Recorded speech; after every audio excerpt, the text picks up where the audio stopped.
This segment is brought to you by Brown Chevrolet Buick in Wamego, just a short drive down the Yellow Brick Road. Good morning, I'm Frank Chaffin. This is Around Kansas. You may recall that we were going to visit opera houses all around this great state of Kansas. We started at the Jayhawk Theater, which is in restoration. Well, a lot of opera houses around the state have been restored. Some of them didn't really have to be restored, and one of those is in Waterville. Now, Waterville itself was established back in 1868, and they established it because obviously it was a water stop for the railroad that went through there, and it was also named after a town in Maine, also called Waterville. Well, of course, back in the 1860s, 70s, 80s, that's when, of course, there were many opera houses that sprung up across the state of Kansas, and that was the form of entertainment that there was at that time. Well, the Waterville Opera House is one of the more spectacular ones. And let me digress here a little bit. My wife Linda and I were part of the Dale Easton Players for many years, and we were invited to play at the Waterville Opera House a couple of times. We did The Drunkard once, and then we took one of our musicals called The Shaboom Boy there. And let me tell you, when we were in town, we were treated like visiting rock stars or something. And it was a fun place to play.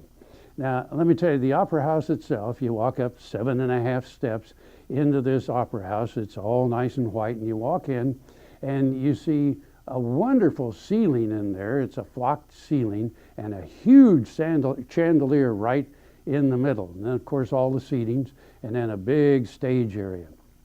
Well, the acoustics in there are wonderful because the people that built the Opera House made the corners rounded in there. So the acoustics just kind of roll all around in there.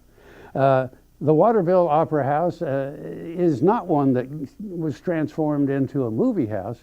It has remained an opera house for over 100 years. It was built in 1904. Yeah, long time ago. Well, during the summer, there are several groups that still visit there. There's a lot of traveling groups, almost like it was back between the 1860s and the 1920s. Now, again, I had an aunt that traveled with the Ted North Players and played the Opera House many, many years ago, long before I was born. But anyway, also in Waterville, across the street from the Opera House, is a restored hotel, the Waterville Hotel. And it's wonderful to walk around in there and look at the rooms the way they were. And then there's a restaurant there that has a fantastic menu. So if you go to Waterville for a show, be sure to go over to the hotel and see it too, and then have dinner in the wonderful restaurant. You can find out more about the performance schedules.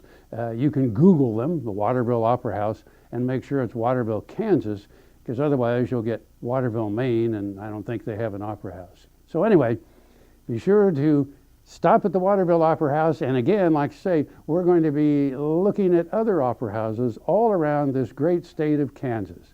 So for now, this is Frank Chaffin saying, hey, join me on renradio.net for the oldies every Saturday from 11 to 2, oldies of the 50s and 60s, renradio.net. And until then, I'll see you somewhere around Kansas.